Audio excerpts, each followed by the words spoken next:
अस्सलाम वालेकुम नाज़रीन, सिंध ऑनलाइन टीवी में भलीकार आवां हैं मुमल पवार शामिल करूँ था हिन वक्त खबरों। नाज़रीन, ठिकराडो में people's youth organization UC Mubarakpur के उहदेदारनि ऐं मेंबरनि की गॾिजाणी थी। गॾिजाणी में सरदार नवाब खान मोहतम ऐं अब्दुल लतीफ़ भट्टी ख़ुसूसी शिरकत कई। सिंध ऑनलाइन टीवी के रिपोर्टर मूजिब गॾिजाणी के सरदार नवाब खान मोहतम खिताब कंदे चयो त असां हर मोड़ ते पार्टी सां गॾु आहियूं।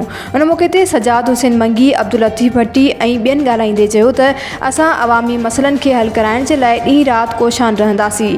गॾिजाणी में लाला शफ़क़त हुसैन मंगी, अकरम मंगी, अता सेतो, करम अली मोहतम, इलाही बख्श, कुदरत खान, गफ़ार सुमरो, अहमद बख्श दायो, कवि खोखर, नज़ीम मोहतम, निसार मोहतम, मलूक खोखर, असद अली, महेश कुमार, इमाम बख्श, ज़ाहिद अली ऐं बरकत अली ऐं ॿियनि शिरकत कई।